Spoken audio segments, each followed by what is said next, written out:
शाम का वक्त था। मिट्टी के घर में गरीब बहुरानी अनामिका जिंदगी गुजार रही थी। सासू माँ शारदा जो कि सैयाग्रस्त और बीमार थी, बहू लाके एक गिलास सत्तू का घोल देती है। बिस्तर पे लेटी हुई शारदा के आंखें नम हो जाती हैं। मेरे लिए जहर ले आई बहू। अरे माँ जी, कैसी बातें कर रही हैं? मैं तो एक अपंग हूँ बहू। जब देखो कुछ ना कुछ दवाई खाते रहती हूँ, तब जाके जिंदा हूँ। ऐसा एक भी दिन नहीं कि तुम मेरी सेवा नहीं की हो। मैं किसी ऐरे गहरे की सेवा थोड़ी कर रही हूँ माँ जी। मुझे एक अच्छा समझदार पति मिला है, उसे भी तो आपने ही जन्म दिया है। जिस बीमारी से मैं ग्रस्त हूँ, पता नहीं किस दिन मेरी मौत हो जाए, पर मेरी एक आखिरी इच्छा है बहू, तुम पूरी करोगी? मैं आपकी कोई इच्छा पूरी नहीं करने वाली माँ जी। फिर पूरी हो जाने के बाद किसी दिन आप हमें छोड़ के चली जाएंगी। वैसी बात नहीं है बहू, एक बार मेरी इच्छा तो सुन लो तुम। ठीक है, फिर बताइए माँ जी, आपकी आखिरी इच्छा क्या है? मैं एक लहंगा पहनना चाहती हूँ। क्या तुम मेरे लिए सिलवा दोगे एक लहंगा? शारदा की बातें सुन के अनामिका कोई जवाब नहीं देती। ये बात शारदा गौर करती है। कुछ कह नहीं रही हो बहू? लहंगा की बात सुन के तुम चुप क्यों हो गई? कहने वाली थी माँ जी, पर मेरे मुंह से शब्द नहीं निकल रहे थे। जब बातें चली रही थी तभी अनामिका के बच्चे हरीश और भव्या वहाँ पे आके लड़ाई करने लगते हैं। ज्यादा शोरगुल बर्दाश्त नहीं कर पाती, फिर वो वहाँ आती है। बच्चे अपनी बात कहने ही जा रहे थे, तभी प्रसाद और रमेश परेशान होके घर लौट आते हैं। फिर आकर आंगन के चारपाई पे बैठ गए। उन्हें परेशान देखकर बच्चों को साथ लेके अनामिका उनके पास गई। पिताजी, आप लोगों का चेहरा देख के यही लग रहा है कि आप लोग आज माँ जी के लिए दवाई नहीं ला पाए। अब आप लोग बताएंगे भी कि आप लोग क्यों नहीं ला पाए? तुम्हें नहीं पता क्यों बहू? मुझे पता है पिताजी, फिर भी आप लोगों ने आखिरकार माँ जी के लिए दवाइयाँ नहीं लाए, इसलिए क्योंकि पैसे खर्च हो जाएंगे। लेकिन बहू। जब वो ऐसा कह रहे थे, अंदर में शारदा जो बीमार लेटी हुई थी, जो कभी कभार ही अपनी आंखें खोलकर देख रही थी। रमेश, प्रसाद, अनामिका, वो तीनों उसकी बीमारी की बातें कर रहे थे, बार बार दवाइयों के बारे में चर्चा कर रहे थे। ये सुनकर शारदा की आंखें भर आती है। हे ईश्वर, आपने मुझे क्यों जिंदा रखा है? क्यों ऐसे परेशान कर रहे हैं? मैं अपनी आंखें बंद करती हूँ, आप मुझे अपने पास बुला लीजिए। इस तरह कहकर दुखी होती है। वो दिन निकल जाता है। अगले दिन प्रसाद और रमेश मजदूरी के लिए चले जाते हैं। हरीश और भाव्या को सरकारी स्कूल में छोड़ के अनामिका नौकरानी के काम के लिए चली जाती है। उस वक्त घर पे कोई नहीं था। शारदा सोचती है घर पे कोई नहीं है। फिर बहुत ही मुश्किलों के साथ बिस्तर से उठ के शारदा एक छड़ी की मदद से बिना गिरे हुए चल के जाने लगती है। वो गांव के एक बड़े से झील के पास जाती है। आसमान को देखकर वो कहने लगती है, सारे पंचतंत्र को मैं नमन करती हूँ। जैसे मैं इस तालाब में गिर जाऊं, मुझे अपने में ग्रहण कर ले। ऐसा कहकर जैसे वो पानी में कूदने वाली थी, एक चमकदार मायावी लहंगा उस पानी में तैरने लगता है। अपनी छड़ी की मदद से वो उस मायावी चमकदार लहंगा को पानी से बाहर निकालती है। देख के लग रहा है कि ये मायावी लहंगा है। सोचा था जिंदगी में कम से कम एक बार मैं लहंगा पहनूंगी, लगता है नहीं पहन के मैं मरूंगी नहीं। मैंने कभी नहीं सोचा था ईश्वर मेरी इच्छा पूरी करेंगे। घर पे सबकी नजरों से बचा के इसे मैं पहन के देखूंगी। इस तरह सोच के उस मायावी लहंगा को साथ लेके घर चली जाती है और जैसे उसे कुछ पता ही नहीं, वो जाके चुपचाप बिस्तर पे लेट जाती है। उस रात सभी खाना खा के सो गए। रमेश और अनामिका एक बिस्तर पे सो गए और बच्चे प्रसाद एक बिस्तर पे सो गए। सभी के सो जाने के बाद शारदा अपना बीमारी भूल गई और जाके उस लहंगे को पहन ली। बस शारदा उसके बाद बिल्कुल आम इंसान जैसी हो गई। खुद को स्वस्थ तंदुरुस्त पाकर शारदा बहुत खुश हो गई।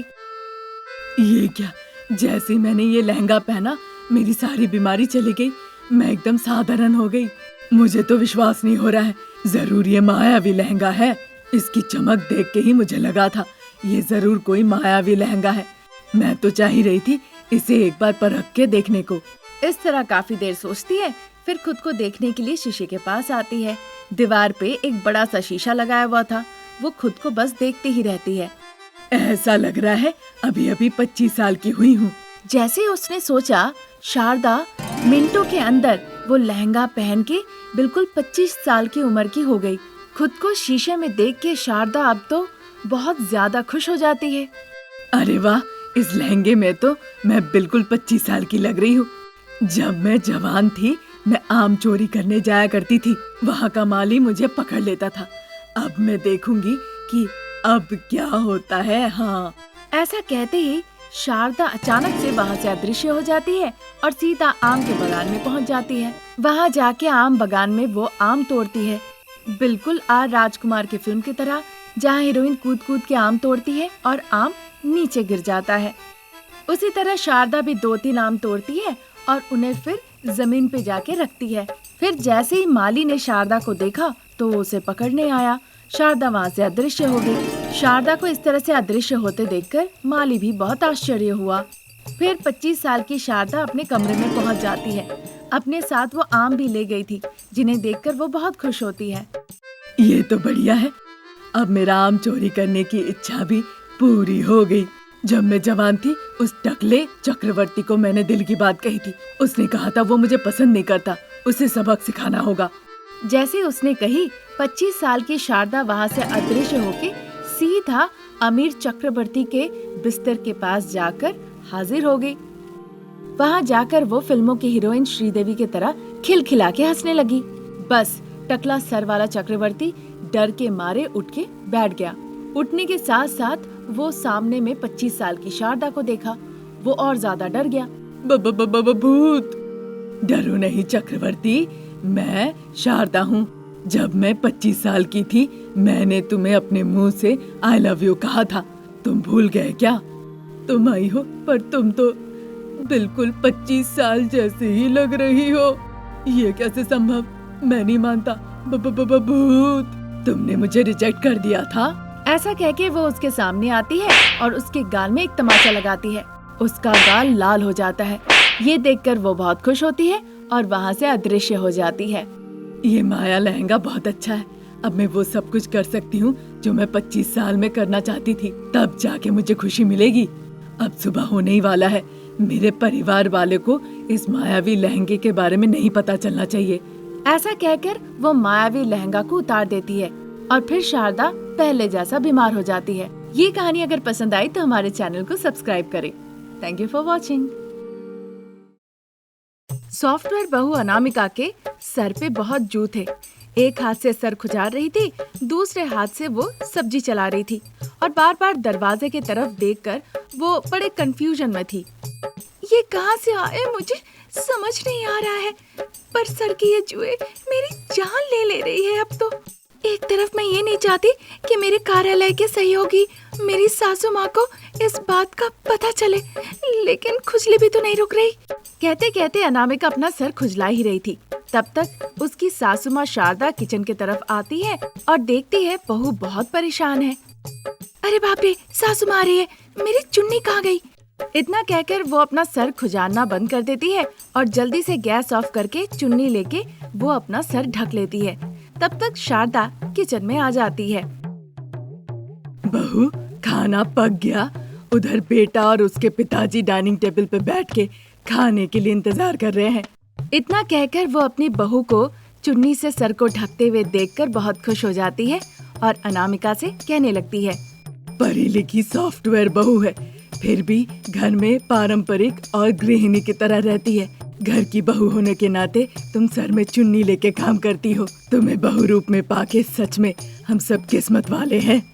अरे माँ जी, ये सब कुछ मेरी माँ ने सिखाया है। मेरी माँ कहती है खाना बनाते वक्त हमेशा सर को पल्लू से या चुन्नी से ढक के पकाना चाहिए ताकि खाने में बाल न गिरे।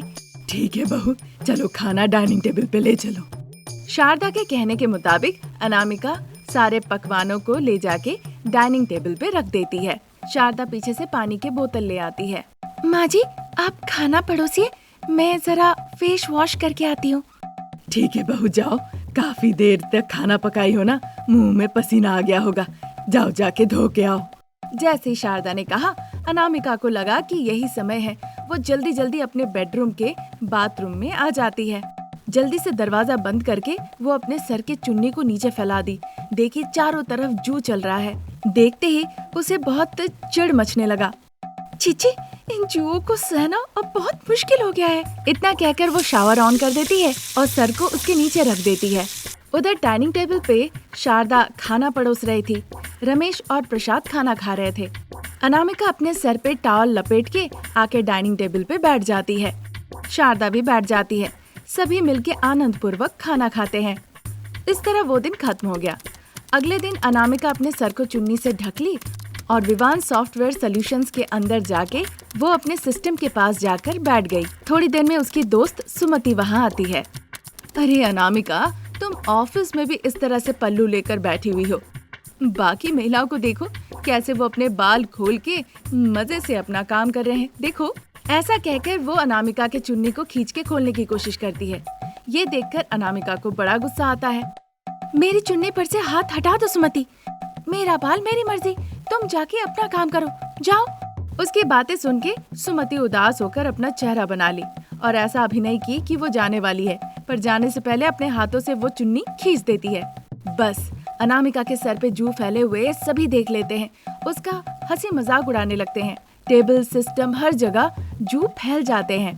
अरे देखो देखो, अब तक अनामिका अपने सर को ढकने के लिए चुन्नी नहीं लेती थी, जू ढकने के लिए लिया करती थी। अब तक तो ऐसा भी नहीं किया कि मानो कितनी आज्ञाकारी हो। ऐसा कहकर सुमति उसका मजाक उड़ाने लगती है। ये देखकर अनामिका दुखी हो जाती है और अपना सर झुका लेती है। इसी बीच अनामिका के टेबल पर लैंडलाइन फोन बजने लगती है। सबको पता था बॉस का फोन है, इसीलिए सब शांत हो जाते हैं। अनामिका फोन उठाती है। आ रही हूँ सर। चुन्नी से सर को ढककर वो बॉस के कैबिन में चली जाती है। बॉस उसके सामने एक फाइल खोलते हैं। पूरी फाइल में जू फैली हुई थी। देखकर अनामिका अपना सर झुका लेती है। अनामिका, जाके तुम घर से ही काम करो। और हाँ, तुम्हारे ये सर के जू मुझे बिल्कुल पसंद नहीं। उनके कहने के बाद अनामिका बिना कुछ कहे चुपचाप अपना फाइल लेके वहाँ से चली जाती है। अचानक घर पे देखकर शारदा अनामिका से पूछने लगती है। काम का भी बोझ होगा, मैं गांव जाने की बात उसे बाद में बताऊंगी। शारदा मनी मन सोचती है। अनामिका वॉशरूम में जाके शावर खोल के सर नीचे रख देती है। पानी से बाल धुल जाते हैं। उस दिन अनामिका जब चुन्नी से सर को ढककर टीवी देख रही थी, शारदा एक कप कॉफी लेकर आती है। बहू, कल हमें गांव जाना होगा, तैयार रहना। ठीक है सासू माँ, अनामिका कहती है। अगले दिन शारदा और अनामिका बस स्टॉप पे बस का इंतजार कर रही होती है। अनामिका चुन्नी से अपने सर को ढक लेती है। बहू, अभी तो बाहर आई हो, अपने बालों को थोड़ा हवा लगने दो। नहीं माँ जी, धूल धक्कर से मेरे बाल खराब हो जाएंगे। अगर धूल चुन्नी पे गिरेगा तो मैं घर पे जाके चुन्नी धो भी सकती हूँ ना। उसकी बातें सुन के शारदा कुछ कहती नहीं। उन लोग बस के इंतजार करने लगते हैं। पता नहीं ये बस कब आएगी, ऐसा सोच ही रही थी कि अचानक से तेज हवा चलती है और हवा से अनामिका का चुन्नी उड़ जाता है। बस अनामिका के सर पे जू भरे हुए हैं। ये सारे लोग देख लेते हैं बस स्टैंड में और सभी लोग दांत निकाल के अनामिका को देख के हंसने लगते हैं। अनामिका अपना सर झुका लेती है। शारदा भी आश्चर्य हो जाती है। उसी भीड़ में सुजाता नाम की एक महिला थी जिसे शारदा बिल्कुल पसंद नहीं करती थी। अरे ये क्या देख लिया शारदा, तुम ही कहती थी ना कि तुम्हारी बहू सॉफ्टवेयर इंजीनियर है, फिर भी सर पे चुन्नी ढकती है, बहुत आज्ञाकारी है।